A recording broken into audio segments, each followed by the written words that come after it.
Hi there again, Blue here. Today we're going to do a bit of a Q&A. I've had a handful of questions over the course of the last handful of videos, and I had some questions outside of the videos as well, and I just wanted to answer some because I know people are curious. I'll be doing more of these as I get more questions. If you have suggestions for topics you want to hear about for full videos, please make sure to note that that is what you want to hear them for. But let's start this off.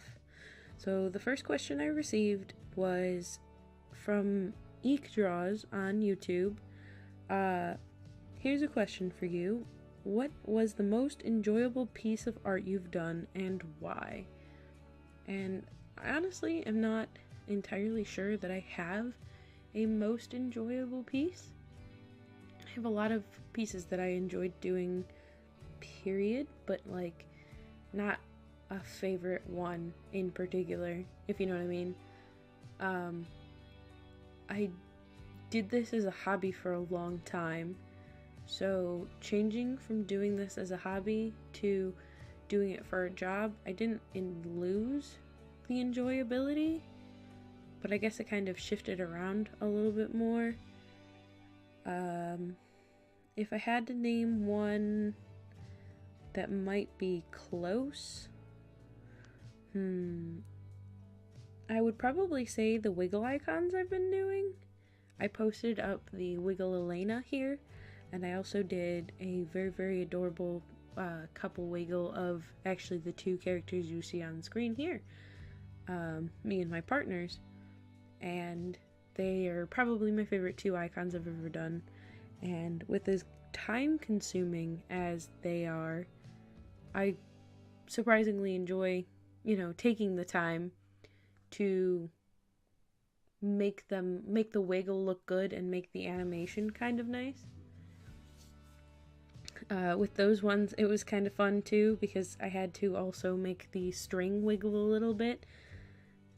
I will post a link to those icons if you're interested in seeing them. They are posted up on Furfinity right now.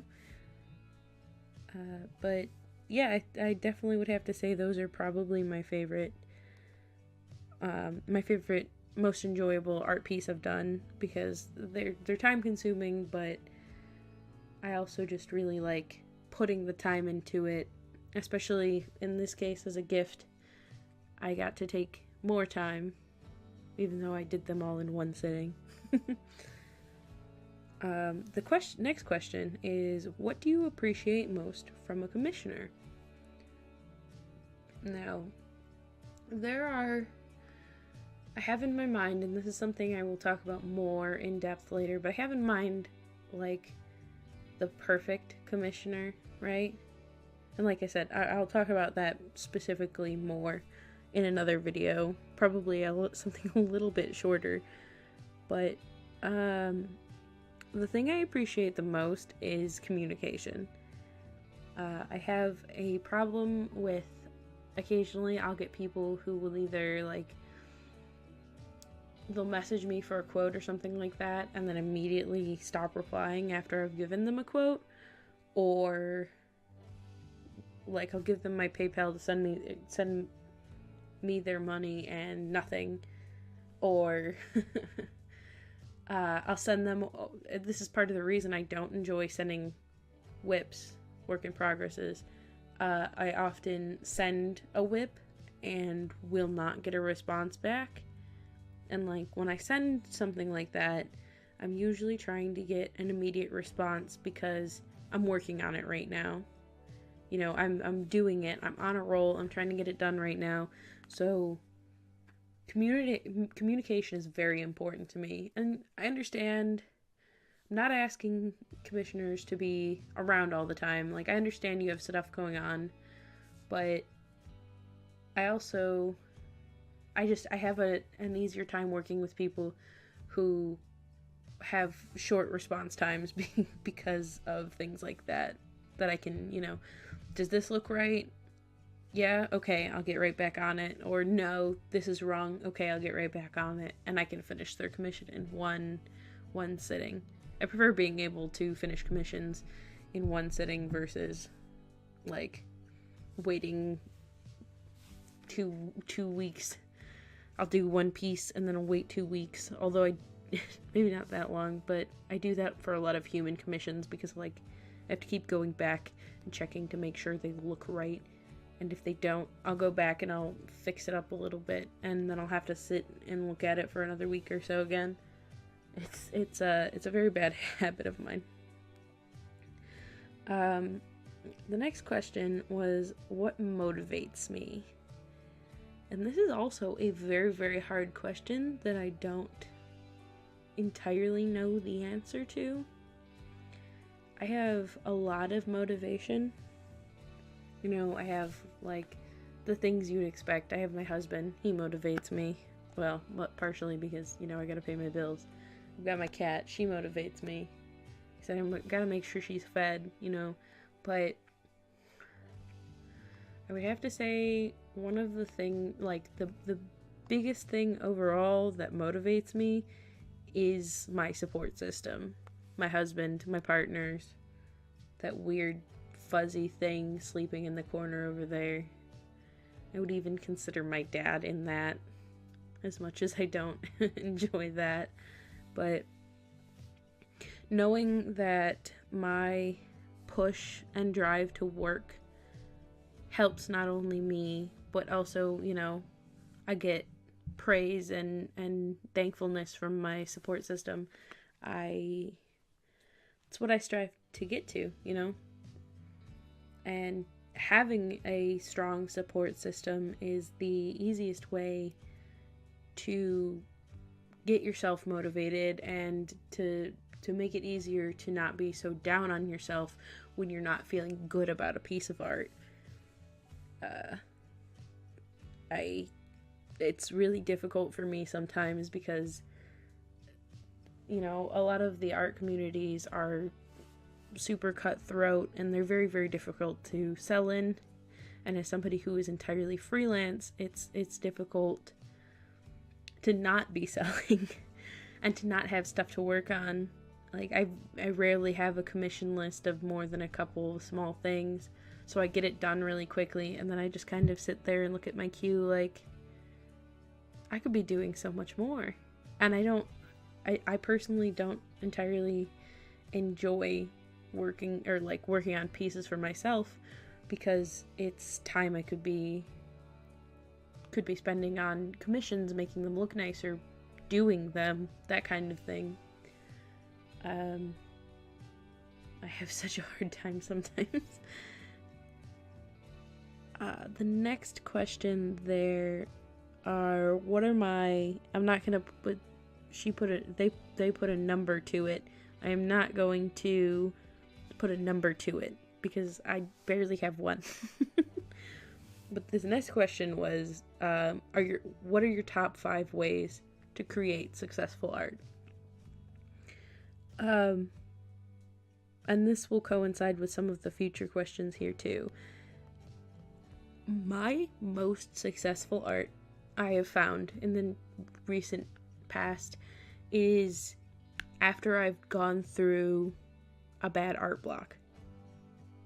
Like, I won't be able to draw for a couple of days, couple of weeks, whatever, and then I'll come back and I'll sit down and I'm like, screw it, I'm doing it. You know, I'm gonna sit down and I'm gonna get something done past an art block, and I come out with this weirdly beautiful crap, and I don't know how I drew it, and I don't know what are hands and how did they come from them. That is by far my like biggest thing.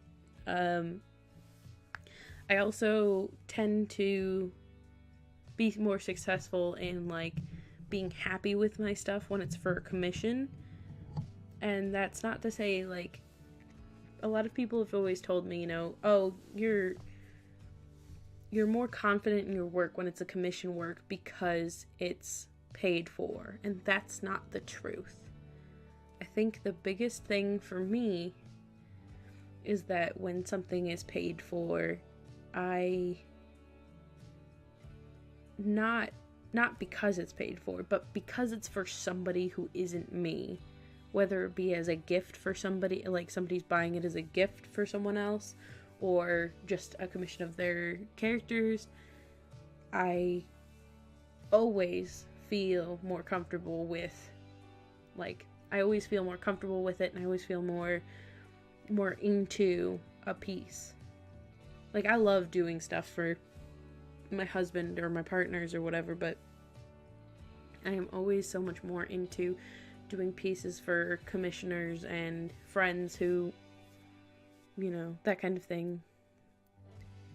I'm not entirely sure why that is. I guess I just, you know, there's some weird part in the back of my head that is still perfectionist, and, you know, if it's not for me, it needs to be perfect, and I've got to put my all into it, that kind of thing.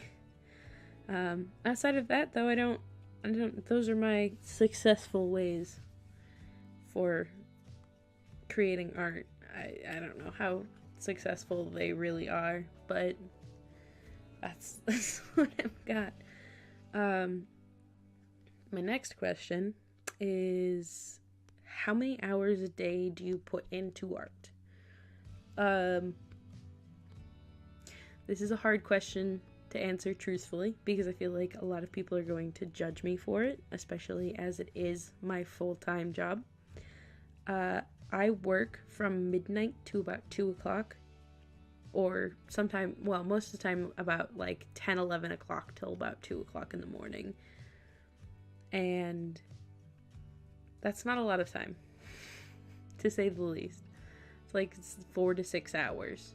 You know, most people are putting 8 to 12 hours in a day, and I used to when I first started doing art. Like, if you go check my Facebook page and you look at the hours are 12 to 15 hour lengths, chunks of time. I think it's like noon to midnight on the weekdays and that kind of thing. But I found this schedule is what works best for me, because my husband works a mostly normal schedule, you know, not quite a 9 to 5, a little bit earlier, but about that as far as hours go. So I'm going to bed within 2-ish hours of him getting up for work, which works because then I'm dead asleep when he gets up and he doesn't wake me up, versus if I go to bed at like midnight, he'll wake me up when he gets up, and then I won't be able to get paid to sleep. But I also find, I know a lot of artists feel this way, but I also find that I work hugely better at night. So, like, I could be working during the day and putting more hours in, but those 4 to 6 hours that I'm putting in at night are getting me far better results, you know? I was not putting out as much work as I was when I was doing that as I am now on this new schedule, and with putting my time to better use, I guess. It also feels really nice to be able to spend my afternoon playing video games. Get to eat dinner with my husband, play some more video games. He goes to bed, and that's when I start working. I hope that makes sense. The next question is, what tools do you use, and how would you rate the tools that you use? I mainly use Paint Tool Sai for drawing. I have a Surface 3, which I had a Surface Pro 2 for a very, very long time, and the screen cracked, so I couldn't use it for drawing anymore. So my brother gave me the Surface 3. And when I switched to this, after about 6 months of using this, my pen died for it. Now, for those of you who maybe don't know, the Surface Pen is $100. And that's part of why I won't do like an iPad, aside from the fact that I'm not going to use a tablet for drawing, like a phone tablet thing. I cannot justify at any given point in time spending $100 on a pen, needless to say. So that was what I used for the longest time, But for even longer, I've had this old Wacom bamboo splash. And it was $80 when I bought it 7 years ago. I think you can get them for like $30 now. Cheaply. This thing has been with me since I started, almost since I started art, period. You know, I started on an old friggin' Android Zoom or something like that, and then I got this Wacom and I started using that, and the only problem I've ever had with it, outside of needing new tips, the little felt tips, the only problem I've ever had with it is my fault, and I keep breaking cords for it. I just recently broke a cord for it and had to find a new one. But it's good because it's a regular one of the old USB types. So I've got those laying around all over the place. But that's how that's what I've been using for most of my art career. And honestly, like, this old thing gets a 10 out of 10. I could not recommend, especially if you want, as a beginner artist, as an intermediate artist, like, don't get me wrong, I want a Cintiq, I want a newer Surface, I want the Surface all-in-one, I don't remember what, the Surface Studio, I think, but all in all, if I were to get any of that and it were to break, or something goes wrong, I have to send it in, I'd be right back to the splash, the bamboo splash. Like, it's been there for me for so long, and it's been so strong for me for that long. Definite 10 out of 10. Now from there, back down, Paint Tool Sai is the easiest to work with art program that I've ever used. And that's coming from somebody who did take lessons in Photoshop and absolutely hates using Photoshop. The only thing I don't like about Paint Tool Sai, which is why I would give it like an 8 out of 10 versus 10 out of 10, is that I still have to have Photoshop because I can't put text onto photos in Sai. And I know Sai 2 fixes that problem, but like, I have a very specific setup in Sai of my brushes and stuff. I honestly don't want to have to try and learn something new, especially for an unfinished product that I don't know if they'll ever actually finish it, you know? I know Sai 2 was discontinued a while back, I think, or something along those lines. If they ever finished it, I'd probably get it and try and see if I could, finagle everything over, because Sai 2, from what I've heard, just from the, bits of it that are around, is absolutely amazing. But I will live with my original Sai. And then after that, as far as recording videos and editing videos, I have OBS. Super, it's what just about everybody uses, because I think you need it for Picarto. I think there's like one other streaming service you can use, but OBS is definitely the better of the two. I think it's like a 7 or an 8 out of 10, because it's freaking confusing. It's not so bad, but it is. I sometimes things mess up, and I just sit here and I look at my computer like, how am I even supposed to fix this? Because I have no clue. Like, I don't know what this is. But that's as somebody who has just started doing recordings, and I haven't really used anything better as far as that goes, I guess. And then I have Sony Vegas as my editing program. Also very confusing. But it does, it works for what I need it for, obviously, or you wouldn't have seen any of these videos. I'm not really looking forward to having to learn how to splice together videos when I start doing, like, LARP-related stuff, and vlogs and that kind of thing, which I'm going to start doing soon. Some of my stuff is coming in for it very soon, so that is also, I'm just not looking forward to trying to learn something new with this product. Aside from that, though, everything I use, super nice. I am borrowing a Yeti microphone from my brother, as far as that goes, and I knew it was going to be super nice quality, but I wasn't, like, ready for super nice quality.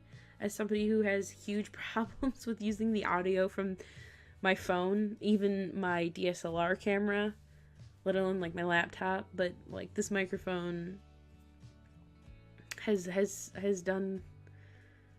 I don't think you can do justice for my voice, but if you can, this microphone is the thing that can. I hope that makes sense. And that's about it for my tools as far as that goes. Some of my vlogs will be phone vlogs off of my cell phone because I just got a new one and I've heard it's very good for doing vlogs. I have the Pixel 3 now, and so far, just as a basic phone and camera, I absolutely love it. I have an Instagram for my cat, and she's adorable, and I hate her, but the photos come out so perfectly clear on this camera. You get to see all the little fur details and the whisker details, so I do look forward to trying to take videos on this in the near future as well. The next question is, what do you do to get past artist's block? Now here's something that nobody's going to agree with me on. The thing I do to get past artist block is to stop caring that I have artist block and draw anyway. I personally very much so understand that it's very difficult to do that. A lot of times you're not proud of the artwork that comes out while in an artist block. But on the same time, when you're sitting there not doing anything, you're not improving. You're not practicing. So what can your art do except for get worse from an artist block, or it's not getting better at the very least. So my biggest suggestion to anybody trying to get through an artist block is just keep going. I completely understand, you don't like it. It doesn't feel good to draw. What's coming out of your hands isn't good. You just have to keep pushing. There's no better way for me to put it. Like I was saying earlier, when I come out of an artist block, my art is better than ever. Well, part of the reason for that is because I spent that time, and even if I'm not drawing, I'm watching other artists draw, I'm watching anatomy videos, I'm watching inspiration videos, I'm trying to put all of the energy I can into my hand needs to move, so move it, you jerk. Come on. Get on the page and doodle something. It's like, I know one of my friends, when she's having a hard time getting stuff down on paper, she doodles just silliness, absolutely silliness. Usually it's when we're streaming together, so it's of her character and mine, and they are the cutest little doodles. Just put something out. It doesn't matter if it's good or not, you're still practicing. You're still trying out something new, You just gotta keep at it, and that is my biggest suggestion. And the next question kind of goes into that as well. It's, do you take time to practice drawing and, like, outside of commissions? And the biggest thing for me is I do that outside of when I'm dealing with an art block. Because one of the best ways to make your art better is to practice anatomy and that kind of thing. So when you're stuck in an art block, you might as well keep trying. So the best way to keep trying is to try other things. I'm not good at human faces. One of the biggest things that came out of a recent art block is I learned to do human faces, as you could probably see in a couple of my prior videos.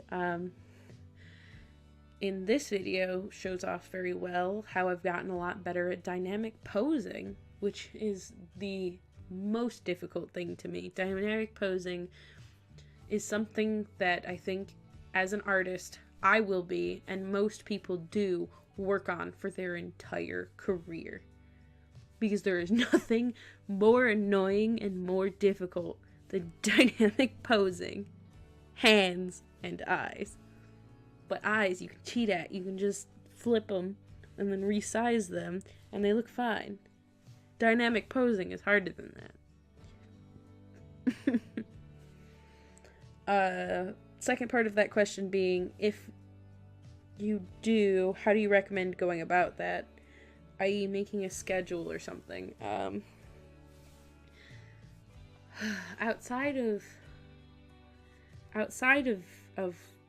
art blocks, I usually try to, like, we do Friday night Star Wars nights where a big group of us goes to a game store and we all play Star Wars tabletop games. I think I talked about this a little bit in my future video. I usually have a sketchbook with me. So that's, that's only one night out of the week, but we're there for solidly 6 to 8 hours, depending on the day. Wow, that's a long time. But I'll take a sketchbook and I will look up poses online that I want to try out. And as far as that goes too, like, I have entirely made up my own system for blocking out shapes for hands, for chests, bodies, heads, everything. And you kind of have to find your own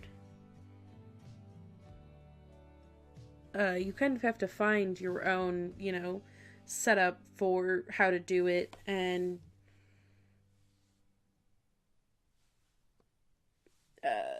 what was, oh Jesus, my mind just blanked.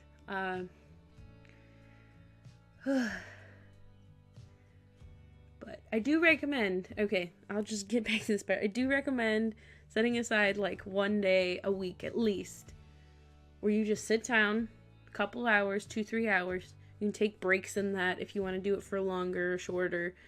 Just sit down and doodle. Look up some poses online and sketch stuff up. That's all it takes. My final question, I went a little out of order so I could leave the final question for the time I think I had the most time for. The final question is not quite art related, but that's okay. This question is from Chubby Bunny Cosplay 12 on YouTube. The question is, how you came up with your LARP character. Now, this goes into an entire story about how I come up with characters to begin with, which is to say, I don't.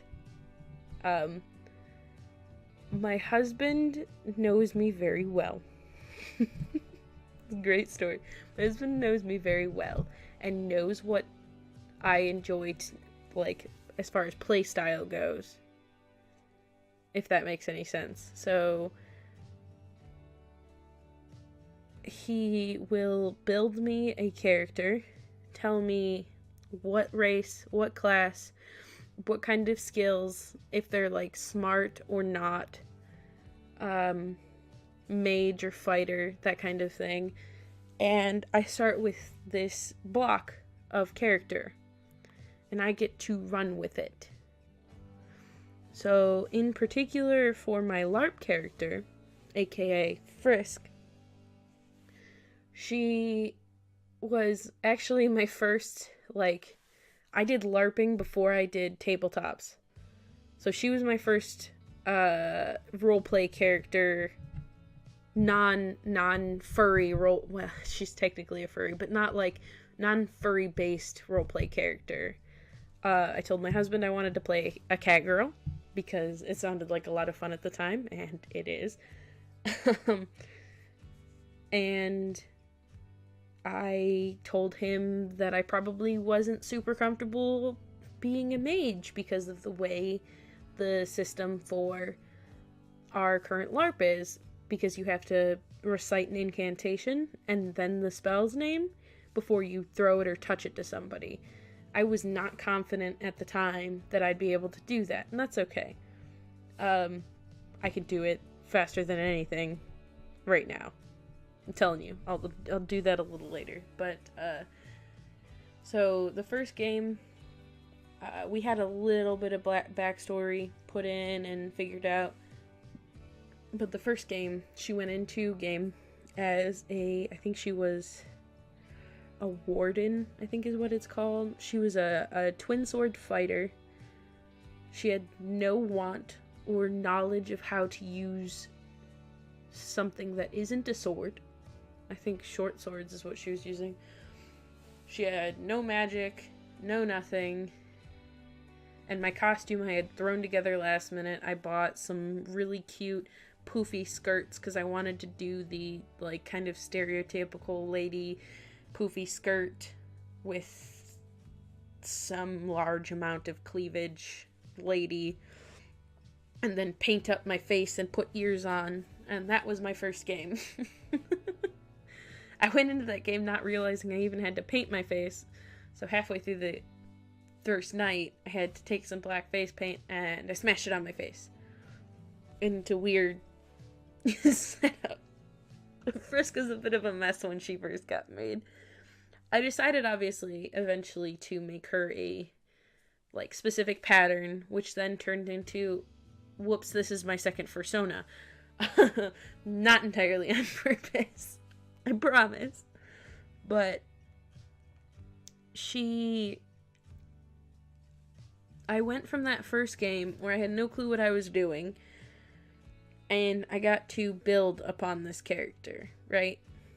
So, first game, fighter, enjoying it. Second game, still a fighter, seeing how important healers can be. Third game, thinking about the switch. I think it was by my fourth or fifth game, by the end of that season, that I had made the conscious decision that, you know what? Frisk wants to keep her family safe. Not just her family, of course, but her husband, which is also my husband, because, you know, you gotta have at least one character that are super attached to each other, or you're not a married couple. We were by the end of that season, too, so. And so she decided she was going to become a healer, and she was very much so under where everybody else was at this point. I had forgotten to keep beefing her up, but she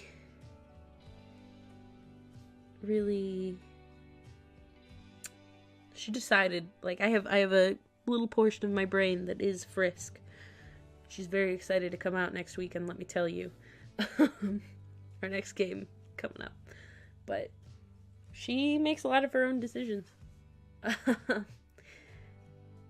But I set up all of my stuff for casting, and my incant, I'm going to say it slowly, is if I focus on my beans really hard, I cast, right? So I think the first game that I started doing healing was also the first game that I had my brand new shield, which is in the shape of a paw. It's colored black, because Frisk is black and pale, and it's got these big ol' pink paw pads. The cutest pink beans. So, I don't remember. I think I came up with a second incant for her because she wants to pick up a second School of Magic. But from the very beginning, I don't know how this happened. She decided in her first event that she wanted to be important. She's still pushing for that. This is now her third year of adventuring. So character progression, she was 8 years old, which is a fully grown adult. in this. She's 8 years old at the beginning. She's now going to be turning 10 this year. And she wants to be important. That is her end goal. And that is my end goal for her. In the game that she becomes important, she has a role somewhere and she becomes important, is the game that I'm okay with starting a new character. Because she has reached her goal. And while she will and can go past her goal, I feel comfortable with taking her little part of my head and saying, shh, it's time to be somebody else. Completely fine with that. I am just about out of time. That was my last question, so I paced this mostly perfectly. So I just wanted to say yet again, thank you for listening. Thank you for watching. I hope you enjoyed the piece of art. This was my second Valentine's Day piece for my beautiful partner. The first one was for my husband. This one was for my partner. If you have a chance, please like and smash that subscribe button. Write me a comment about questions you may have for me in the future, topics you may want to hear me talk about, stories about my life, anything like that. I don't live a particularly fun life, so I don't know how much I'll be able to give you there. But anything of that kind of sort, and please keep coming back. I'll keep doing these as long as I have people coming back. Thank you.